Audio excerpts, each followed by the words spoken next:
Topic 4, problem 2. A group of 300 children ages 4, 5, and 6 took a trip to the zoo. Following their trip, the children were asked which animals were their favorite. The following table lists the results. And what we have are totals and types. So here's the row of 4-year-olds, 5-year-olds, 6-year-olds. And for each age, we have the exact count of the intersection, right? 15 kids were 4 years old and love lions. We also are given totals so that we know how many are 4 years old, 70, and how many love lions, 75. And of course, the total of the totals is always going to be the total number of children, 300. So let's look at the kinds of questions that can be asked for this kind of scenario.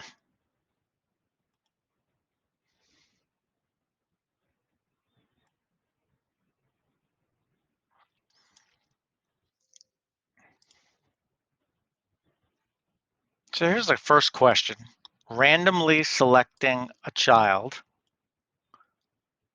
find the probability that the child is 4 years old or the ostrich is his or her favorite. So there's a lot of numbers going on around here, right? We know how many 4-year-old children there are. Let me circle that.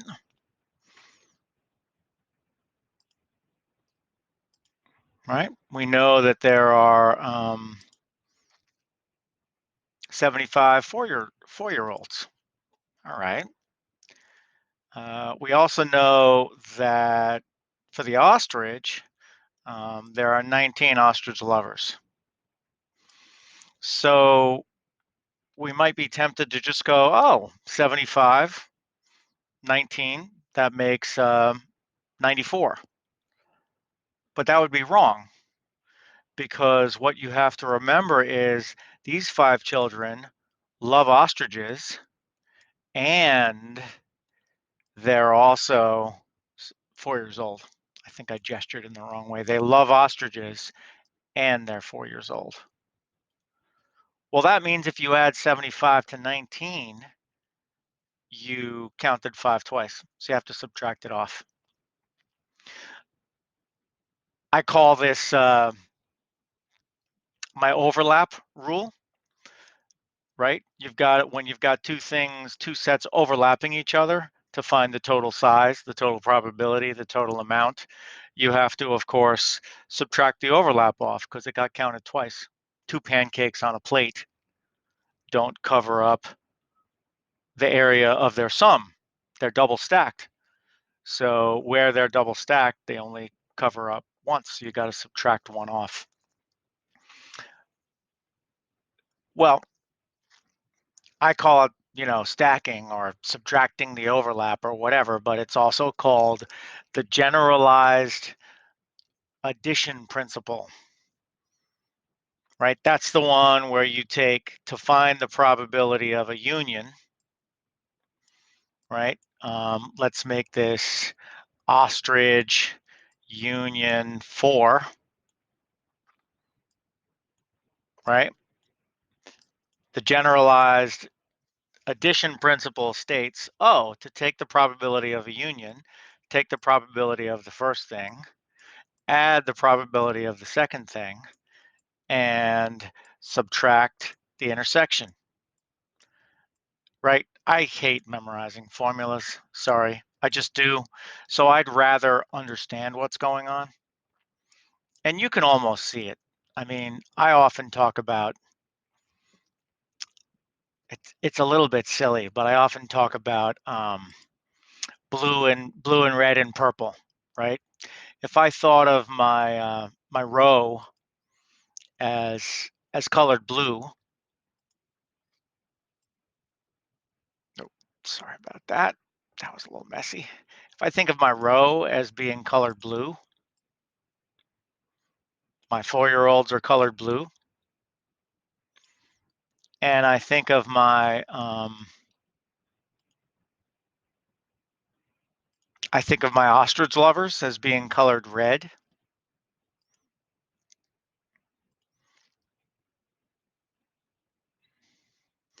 Then you see that the purple is where the overlap is.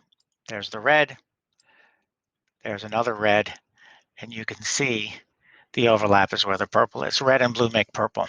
I can't shade in with my art, so you'll have to imagine, right? Red and blue make purple. So we've got a little purple area in the middle where they're overlapping. 5 is colored both red and blue. Can't count it twice, right? Can't count it twice. Here's your ostrich lovers. Here's your 4-year-olds. You can't count this twice, so you have to subtract it off.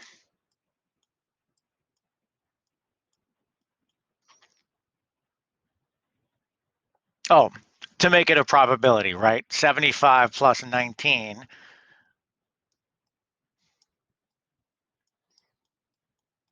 minus the 5, because that's the overlap, divided by, this is out of all 300 kids, so there you go.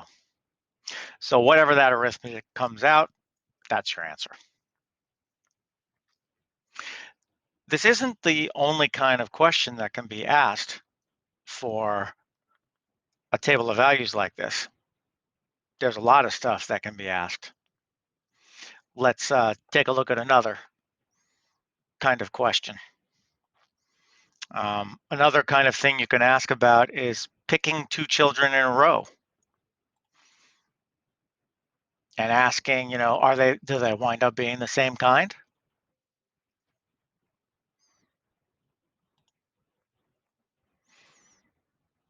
If 2 children are randomly selected without replacement, that means once you pick a kid, you keep it. Find the probability that both children are 5 years old and their favorite animal is a monkey. Well, right? And is easy now. 5-year-old and favorite animal is a monkey. That clearly is, right? 5 years old, love monkeys. It's got to be 48 kids. Okay? 48 kids out of 300 love monkeys and are 5. So the probability of the first one, the first kid you randomly select, being one of those that you want, 48 out of 300.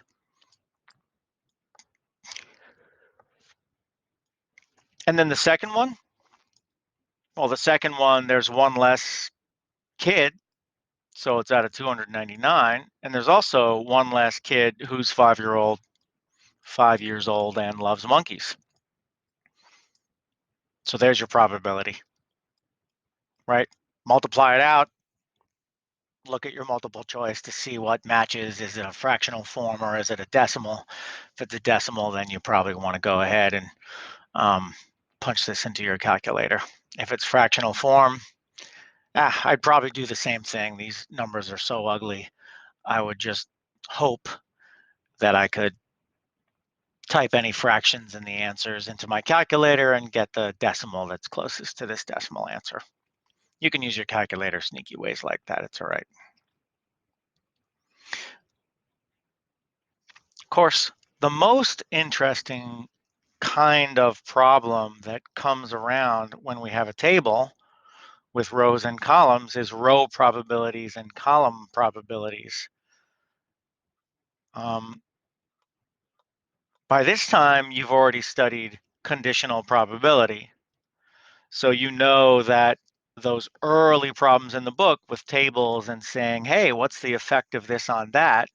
Those were just conditional probabilities. So listen to this question,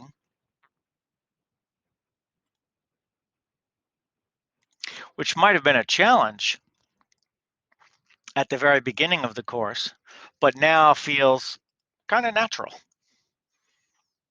Find the probability of randomly selecting a child whose favorite animal is a lion, right?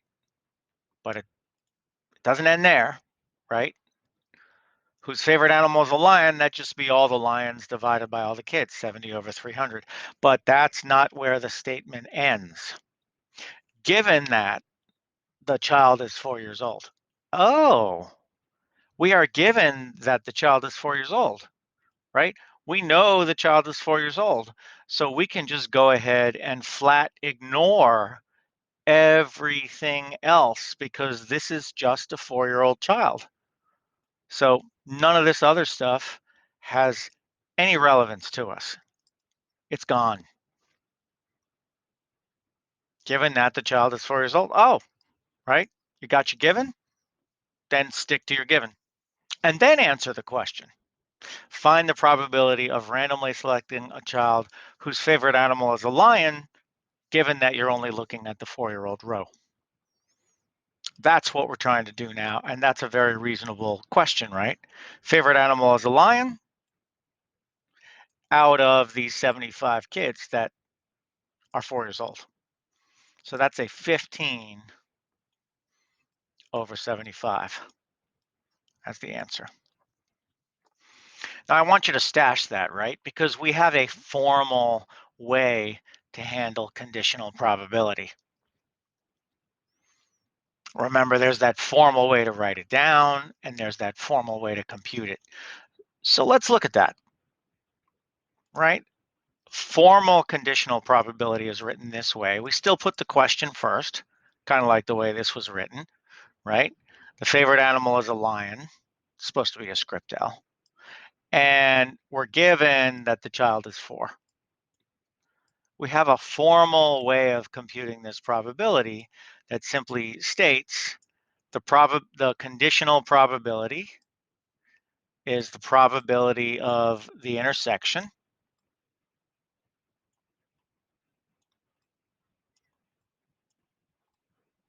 divided by the probability of the condition. Intersection over condition. Intersection over the given condition, right? And now we look at this, right? What's the bottom of the fraction? That's the probability that the kid is 4 years old. Well, 75 out of 300, right? 75 out of 300 are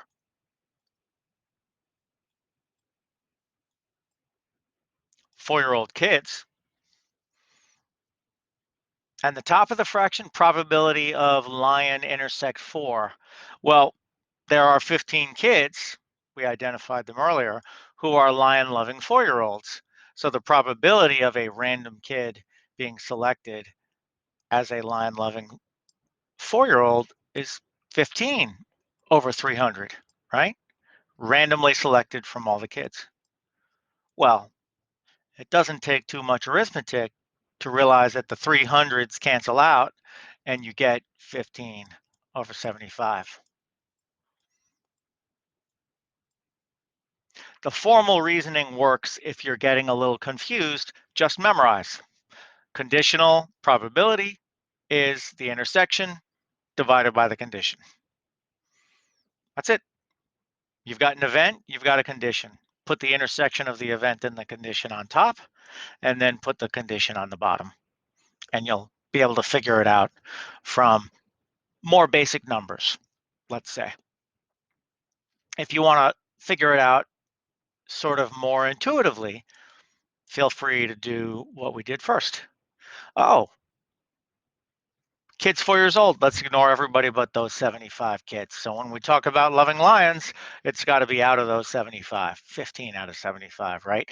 The other kids who love lions, there's 55 of them.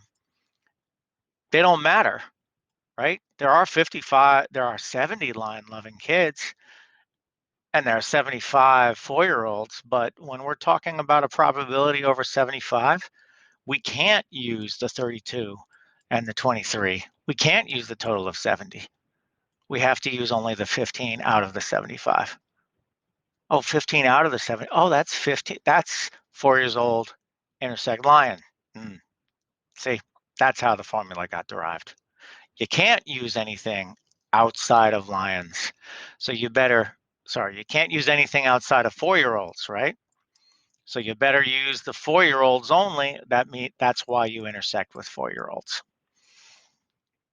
And it's out of 4-year-olds because you're given that everybody's 4. So the sort of common sense way really becomes the formula when you really understand what that formula is doing. All right, let's try one more. Conditional probability can get really sneaky. So I want to clear all this out, give you another opportunity to see probably an even sneakier conditional probability. So here it is. Find the probability of randomly selecting a 5-year-old child given that their favorite animal is not an alligator.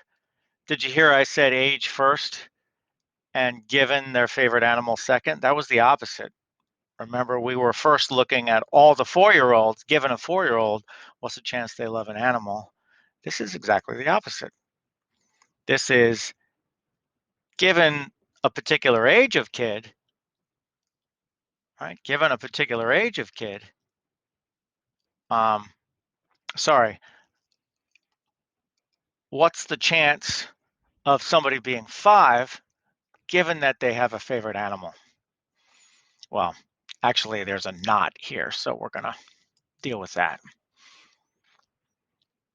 So we have to deal with the fact that their favorite animal is not an alligator.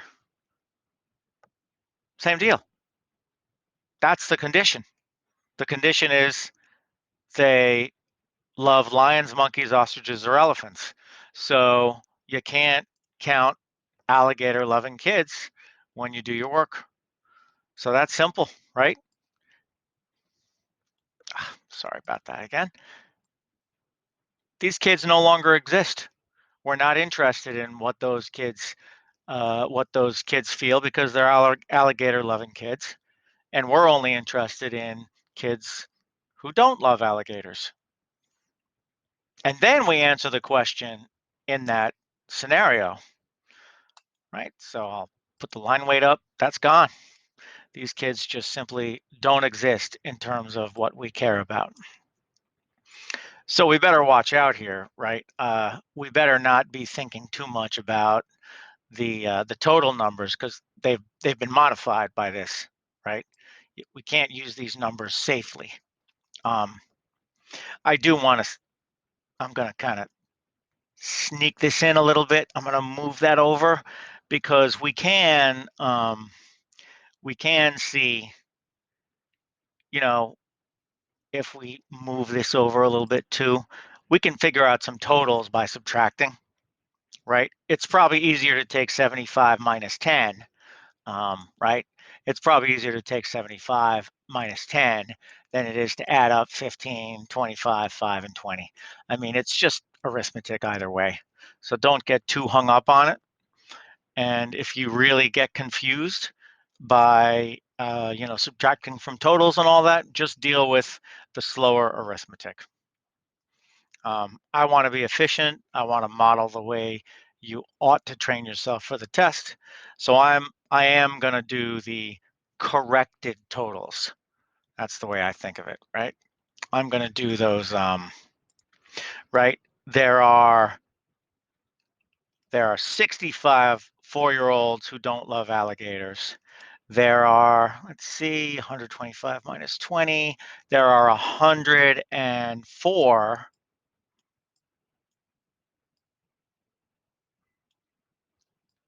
5-year-olds that don't love alligators.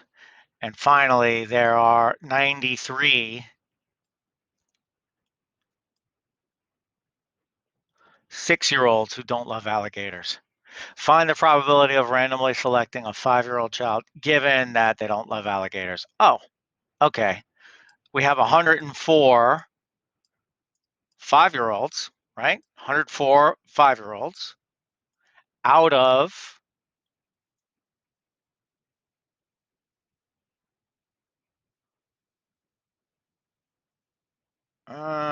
fastest way to do this maybe 37, 300. So this has got to be 210 Get out your calculator. Don't trust your arithmetic under the stress of an exam. 263. Right? 263 kids don't love alligators, and 104 of them are 5-year-olds. So the top is 5 years old and doesn't love alligators. And the bottom of the fraction is the given, doesn't love alligators. Right? So there you go. That's clearly going to be reduced to some kind of decimal. So, 0.4-ish, 0.39-ish, whatever that comes out. That'll be one of your multiple choice answers. There'll be plenty of other multiple choice answers. Please, please read your questions carefully. Wouldn't it be a shame to just figure out 20 over 37 and think you found out the answer? Right? You just figured out the probability of getting the probability of selecting a 5-year-old child, given that their favorite animal is an alligator. So you know that 20 over 37 is going to be there on the multiple choice exam for those of you who get a little too stressed out or get into a hurry and stop reading accurately. I suppose the other, there might be some other strange answers. Maybe the one where the student totally flakes out on the not alligator stuff and just kind of, oh, I don't know how to deal with given stuff. I'm just going to ignore that because I don't know what else to do.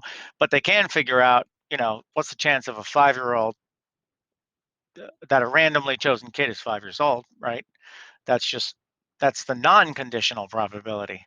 There's no given for 125 over 300, right? That's not a right answer. I'm just going through some wrong answers just to help you think about, what might show up on the exam, kinds of mistakes to look out for, kinds of misconceptions and common errors there are. The more you think about those, better off you'll be when you take the exam.